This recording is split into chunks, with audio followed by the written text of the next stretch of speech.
नमस्कार मित्रों, मैं वैद्य नवनीत भारद्वाज आज पुनः आपको आयुर्वेद के विषय में कुछ जानकारियां लेकर आया हूं। आज का हमारा टॉपिक है हृदय का सबसे बड़ा दुश्मन कौन है। आज समाज में हृदय के विकार इतने बढ़ क्यों रहे हैं, ये मैं आपको डरा नहीं रहा हूं, मैं सचेत कर रहा हूं। इसको जानकर इससे आप बचे रहेंगे। हृदय का सबसे बड़ा दुश्मन है कौन?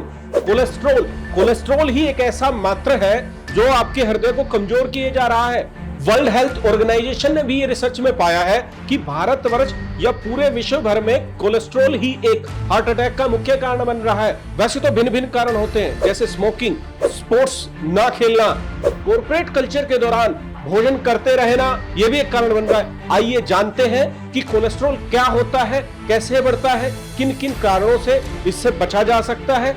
कोलेस्ट्रॉल लीवर के द्वारा निर्मित एक वसा जैसा पदार्थ होता है जो कि हमारे डाइजेशन के अंदर विटामिन डी, सेल मेम्ब्रेन और कई प्रकार के हार्मोन्स के गठन के लिए प्रयोग में आता है।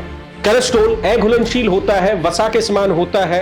ये शरीर के अंगों में विचरण नहीं कर सकता है। इसको लिपोप्रोटीन नामक एक कण की आवश्यकता होती है जिसके साथ ये जुड़कर एक अंग से दूसरे अंग तक पहुंच पाता है। कोलेस्ट्रॉल दो प्रकार का होता है, एलडीएल और HDL, low density lipoprotein, high density lipoprotein. LDL को बैड कोलेस्ट्रॉल भी कहा जाता है जो कि हमारे हृदय की धमनियों के अंदर जमकर हृदय घात, हार्ट अटैक को लाने की कंडीशंस को बढ़ा देता है। एचडीएल, इसको हमारे शरीर में गुड कोलेस्ट्रॉल के नाम से भी जाना जाता है।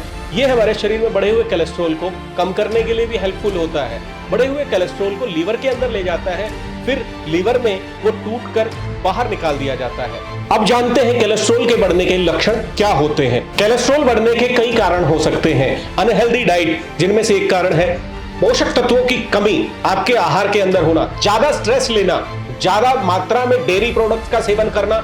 आजकल तो मैं टीवी में देख रहा था कोका कोला को दूध के साथ मिला के ले रहे। चाय की ज्यादा सेवन से भी कोलेस्ट्रॉल बढ़ता है। आप सावधान रहे। भोजन में बहुत ही पोषक तत्व जैसे कि हरी पत्तेदार सब्जियां, फल, फ्रूट, जूसेस ये ज्यादा होने चाहिए। अगर इस प्रकार के आप जंक फूड खाते रहेंगे, कोलेस्ट्रॉल की मात्रा ऐसे ही बढ़ती रहेगी।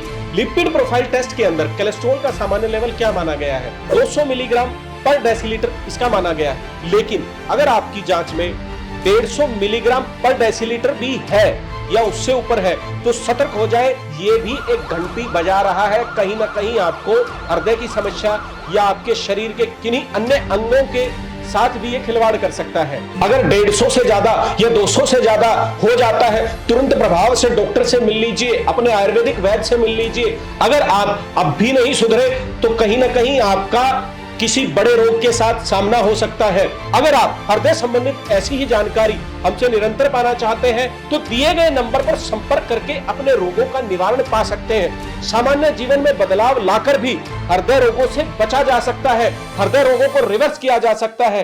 नमस्कार। जीना सीखो।